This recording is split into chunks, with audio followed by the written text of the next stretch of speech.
Hi all, in this lecture we'll continue working on our data model by building entities.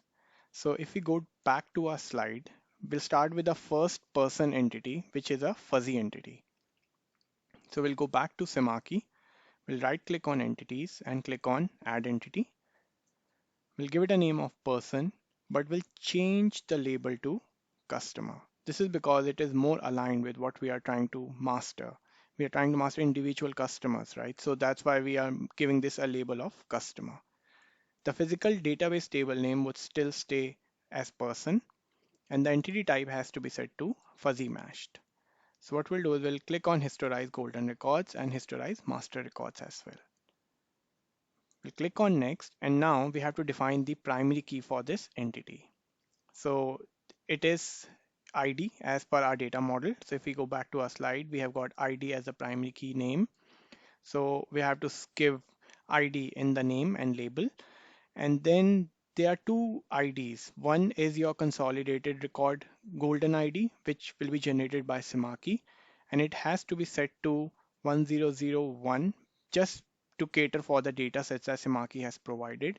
Otherwise, if it's a greenfield implementation, you would always start with one. But to have the data set usable from Semarchy, I'll have to set it to 1001. And this ID generation is basically your source system primary key. So you will be getting the data from your source system and they will have their own maintained primary keys, right? So that's why we have to set it to manual because we are getting those primary keys in those Excel files from the source systems itself. So we'll click finish. We'll go to attributes and now we can see that we have got our primary key defined for this person entity. We'll save it. We'll now create the remaining attributes. So the first one would be first name. We'll say you can have description if you want. You can have glossary documentation, which for governance purposes for end users. This will tell you the first name, the physical column name in the database. The data type would be string. We'll be keeping the length to 128. And this is a not mandatory field based on our data model. So we'll click finish. We'll add the next one, which would be last name. And again, we'll stick with string and 128. And this one, we would be making it as mandatory. Again, if we go back to our data model, we can see there's an asterisk next to last name. So our next few columns would be phonetic first name and normalized attribute. So we'll go back to our data model. We'll click finish. Then we'll add phonetic first name. It's again a non-mandatory field. We'll add the phonetic last name. And then we are going to add normalized first name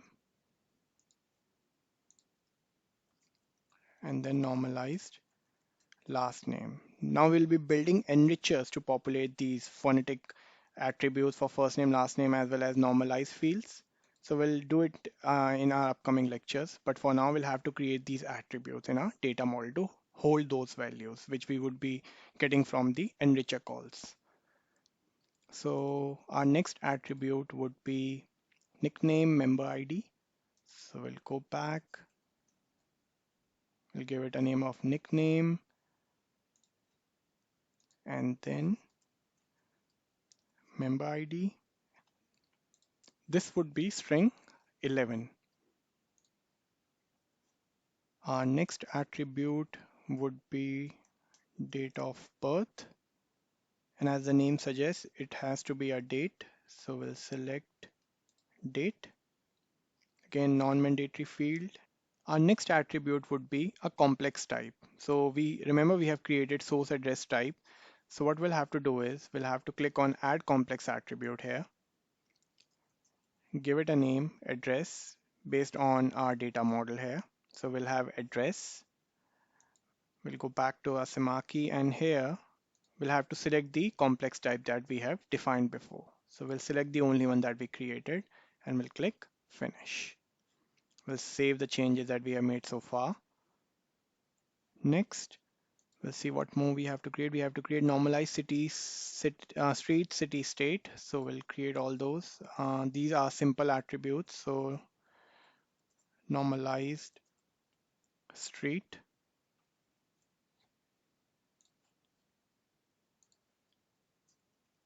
normalize city,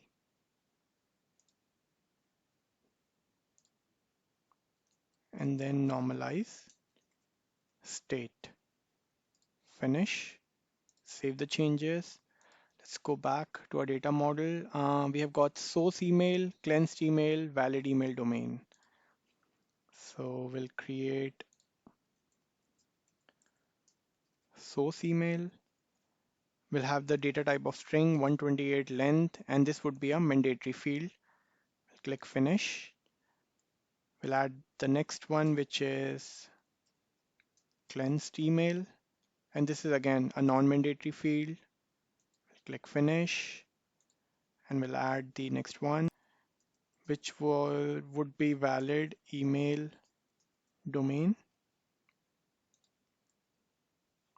and our next fields would be source phone, standardized phone. So we'll add source phone, standardized phone, save your changes, and the last two fields, not last two, it would be last three fields, which would be phone geocoding data. So phone geocoding data. This would be LOV or list of value. So value status. And here in type, we'll have to select value status that we defined. So this would be value type. We'll click finish. And now we'll add the last one, which would be person type. And this would tell whether it's a prospect or customer. So click on person type and we'll click finish. We'll save the changes. So now our person entity has been created. Now let's create the other entities. So let's see which entity we need to create. We'll create com channel pref or communication channel preferences entity. So we'll go back to our data model.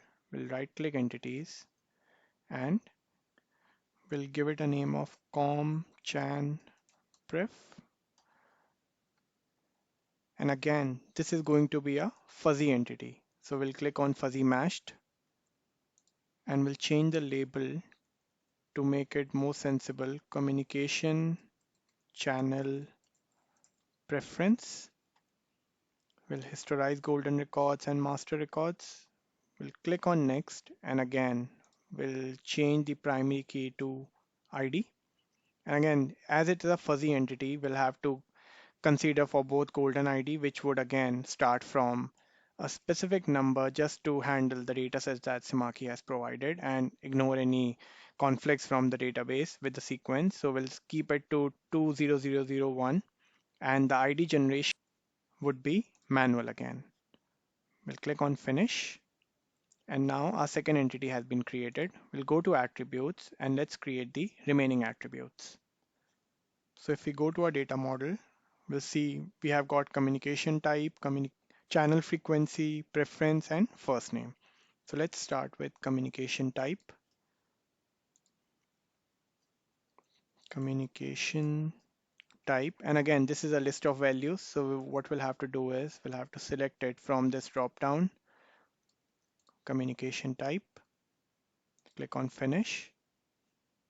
And let's add the next one, which is channel frequency. Again, this is also a list of values. So we'll select the right one, frequency, finish. Next is preference. which also is a list of value, which will hold opt-in, opt-out values. So we'll select that LOV, we'll finish, and the last one would be first name.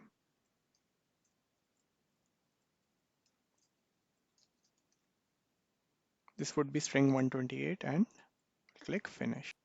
Before we move to our next entity, we'll go back to channel frequency, and here if we can see that LOV validation scope is set to pre-consolidation, which means that the values will be validated.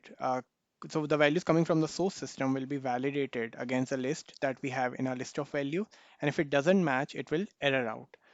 So what we'll do is we'll click on this drop down and we'll select none for this, just to handle the data that we are getting, because we are getting few values which are not part of your existing list of values, and this will start erroring out those records which we do not want. And we'll go back to the attributes, and in preference as well, we'll have to do the same. We'll have to select none for the validation scope so that the record still comes into Semarchy and we will handle it later. So we'll save the changes. Now we'll create the next entity, which would be nickname. This is going to be a basic entity. We do not want to have any match merge rules in this entity, so let's keep it basic. We'll go to next, and the primary key name here is given name. So if we go back to our data model, we can see that we have got the primary key or ID as given name for this. So we'll click, or we'll select given name, and the ID generation pattern for this would be manual. So we will be providing the primary key for this entity. So this would be a string of 128 characters. So we'll click finish. We'll go to attributes.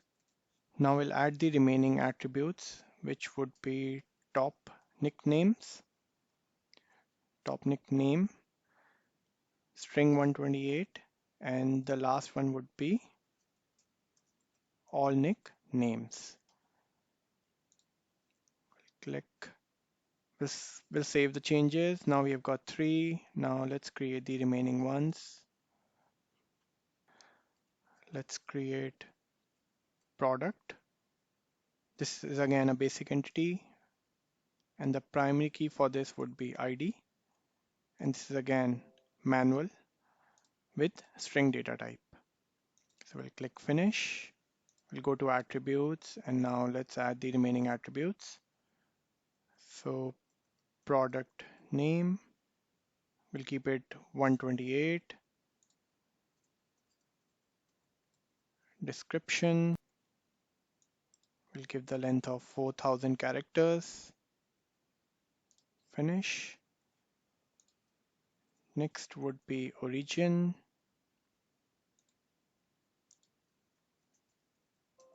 Sales unit. And our last one would be price. And the data type for this would be decimal. And scale would be 2. We'll save the changes, and now let's create the final entity, which would be person product. So we'll give it a name of person product. We'll go to next, and we'll change the primary key name to ID. And here, the ID for this entity would be a SEMQL, which is similar to your structured query language or SQL.